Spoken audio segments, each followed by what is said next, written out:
Hello, my name is Seth Muxie. I'm 11 years old and I'm a 6th grade student at Summit Academy, where I'm honored to serve as head boy. I enjoy learning about Bahamian history, and I believe others would love to too. As our country heads to its 50th anniversary, I'm excited to share a video series called The Road to Independence, a primary school perspective by Seth Muxie. You can find these videos on a YouTube channel created for this project called Bahamian History for Kids. This multi-part series sets out the key events leading to Bahamian independence and then focuses on the Burma Road Riots, Black Tuesday, Majority Rule Day, and Independence Day. To understand Bahamian history, you need to understand that life in the Bahamas was not always what it is today. 1942, Burma Road Riot. 1953, PLP formed. 1956, anti-discriminatory resolution passed by Eddie and DePuch. Then 1958, you have the general strike. Then in 1959, male universal suffrage. 1961, women get the right to vote. 1962, they exercise the right to vote. April 27th, 1965, Black Tuesday. And then, of course, January 10th, 1967. Burma Road Riots is a story about Bahamian workers standing up for their rights and demanding equal pay for equal work. Let's learn more. The Burma Road Riot is like the beginning of this whole movement towards majority rule. There's always a mystery as to why they called it Burma Road.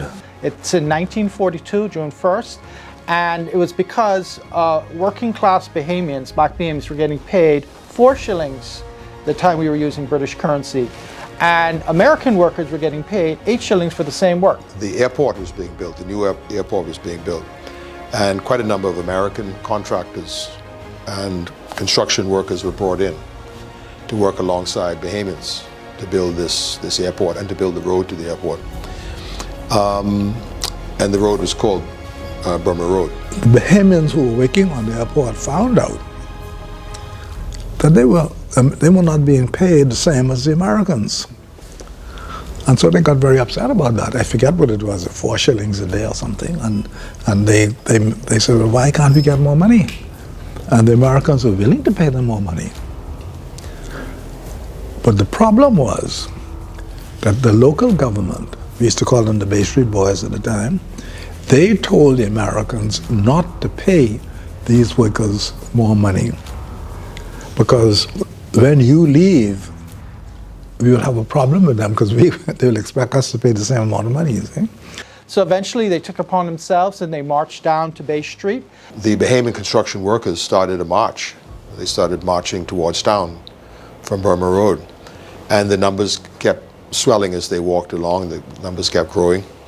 And they made up songs. And one of the songs was Burma Road.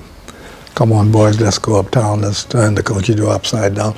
Burma Road, declare war on the country, all that sort of stuff. Eh? When they got downtown, everything boiled over, and people started throwing things. They destroyed some of the Nassau merchant stores, all right, and that's why it's called a riot. The symbolism of that was that all of the shops downtown, or most of them, were owned by what they called the Bay Street Boys. And the Bay Street Boys were basically the white leaders in the business and political establishment of the Bahamas. So by breaking the windows, people thought that they were expressing their outrage and their disgust over the way they were being treated.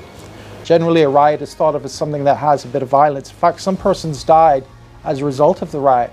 It was the first modern case where people had actually risen up.